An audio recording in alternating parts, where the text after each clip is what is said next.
താങ്കൾ പാർട്ടിയുടെ ഭാഗമാകാൻ പോകുകയാണെന്നാണ്. അതെ അതെ എന്താണ് ഇങ്ങനെ ഒരു തീരുമാനം എടുത്തത്? അങ്ങനെ ഒരു തീരുമാനം എടുത്തത് കഴിഞ്ഞ 10-20 വർഷത്തിനിടയിൽ CPIM ഏറ്റവും വലിയ പ്രതിസന്ധിയെ അഭിമുഖീകരിക്കുന്ന ഒരു ഘട്ടമാണിത്. 20 വർഷം ഞാൻ സഹയാത്രികനായിട്ട് മുന്നോട്ട് പോയി.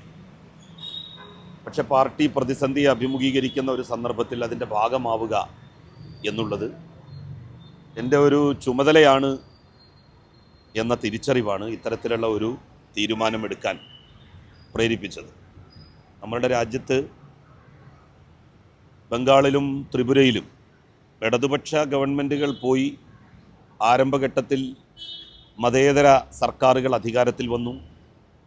എന്നാൽ ആ മതേതര സർക്കാരുകൾക്കൊന്നും 1.5 പതിറ്റാണ്ടിലധികം ആയുസ്സില്ല എന്നുള്ളതാണ് ബംഗാളിൽ നിന്ന് വരുന്ന വാർത്തകൾ വ്യക്തമാക്കുന്നത്. മമതാ ബാനർജി വലിയ കൊടുങ്കാറ്റുയർത്തിയാണ് അവിടെ ഇടതുപക്ഷത്തെ തോൽപ്പിക്കാൻ വേണ്ടി രംഗത്ത് വന്നത്. ആ മമതാ ബാനർജി തന്നെ തെരഞ്ഞെടുപ്പിൽ പരാജയപ്പെട്ടു. അവരുടെ പാർട്ടി പിളർന്നു. അവർ തന്നെ അവരുടെ പാർട്ടിയുടെ മുഴുവൻ ഘടകങ്ങളും പിരിച്ചുവിട്ടു.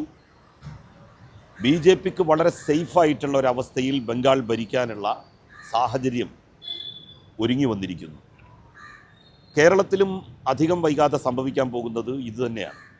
ഇപ്പോൾ BJPയെ കൂട്ടുപിടിച്ചുകൊണ്ടാണ് UDF വലിയ തോതിലുള്ള വർഗീയ മതധ്രുവീകരണം നടത്തിക്കൊണ്ട് ഈ തെരഞ്ഞെടുപ്പ് വിജയം കരസ്ഥമാക്കിയിരിക്കുന്നത്.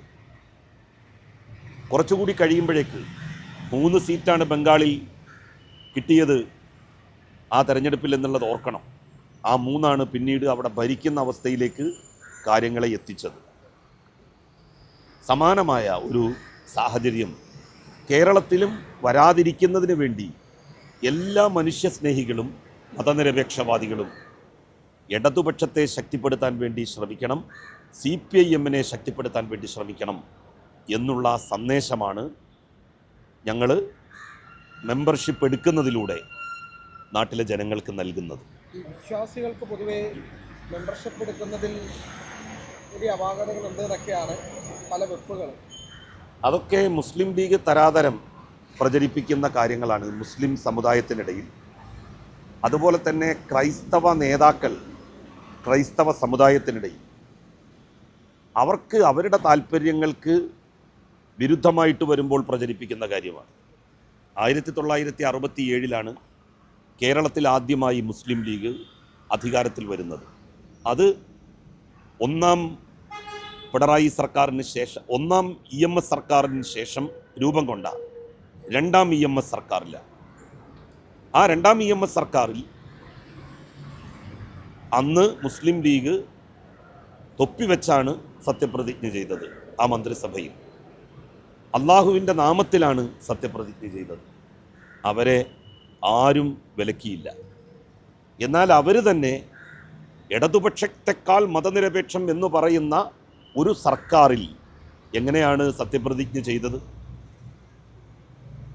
കഴിഞ്ഞ നിയമസഭാ തെരഞ്ഞെടുപ്പിൽ MLA മാർ സത്യപ്രതിജ്ഞ ചെയ്തപ്പോൾ വരെ അള്ളാഹുവിൻ്റെ നാമത്തിൽ സത്യപ്രതിജ്ഞ ചെയ്ത ലീഗ് MLA മാർ, ലീഗ് മന്ത്രിമാർ എന്താണ് അള്ളാഹുവിനെ വിട്ട് ദൈവത്തിലേക്ക് മാറിയത്?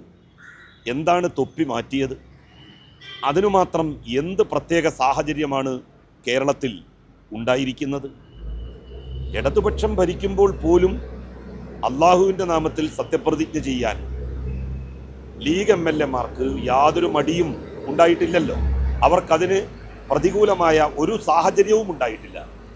അവരാ കാര്യം വ്യക്തമാക്കണം. ഇപ്പോൾ BJP രാജ്യം ഭരിക്കുന്നത് കൊണ്ട്, BJPയുടെ ഗവർണർ കേരളത്തിൽ സത്യപ്രതിജ്ഞ ചൊല്ലിത്തരുന്നത് കൊണ്ട് ഞങ്ങളുടെ മന്ത്രിമാർക്ക് ദൈവനാമത്തിൽ സത്യപ്രതിജ്ഞ ചെയ്യേണ്ടി വന്നു, അള്ളാഹുവിനെ ഉപേക്ഷിക്കേണ്ടി വന്നു. അതുപോലെ തന്നെ തൊപ്പി ഞങ്ങൾക്ക് ഉപേക്ഷിക്കേണ്ടി വന്നു എന്നുള്ള കാര്യം ലീഗ് വ്യക്തമാക്കട്ടെ. അങ്ങനെ ഒരു സാഹചര്യം ഇവിടെ സംജാതമായിട്ടുണ്ടോ? അവർ വളരെ തെറ്റായൊരു മെസ്സേജാണ് ജനങ്ങൾക്ക് നൽകുന്നത്. തൊപ്പി വെച്ച് ആയിരക്കണക്കിന് ലക്ഷക്കണക്കിന് വിശ്വാസികൾ നടക്കുന്നുണ്ട്.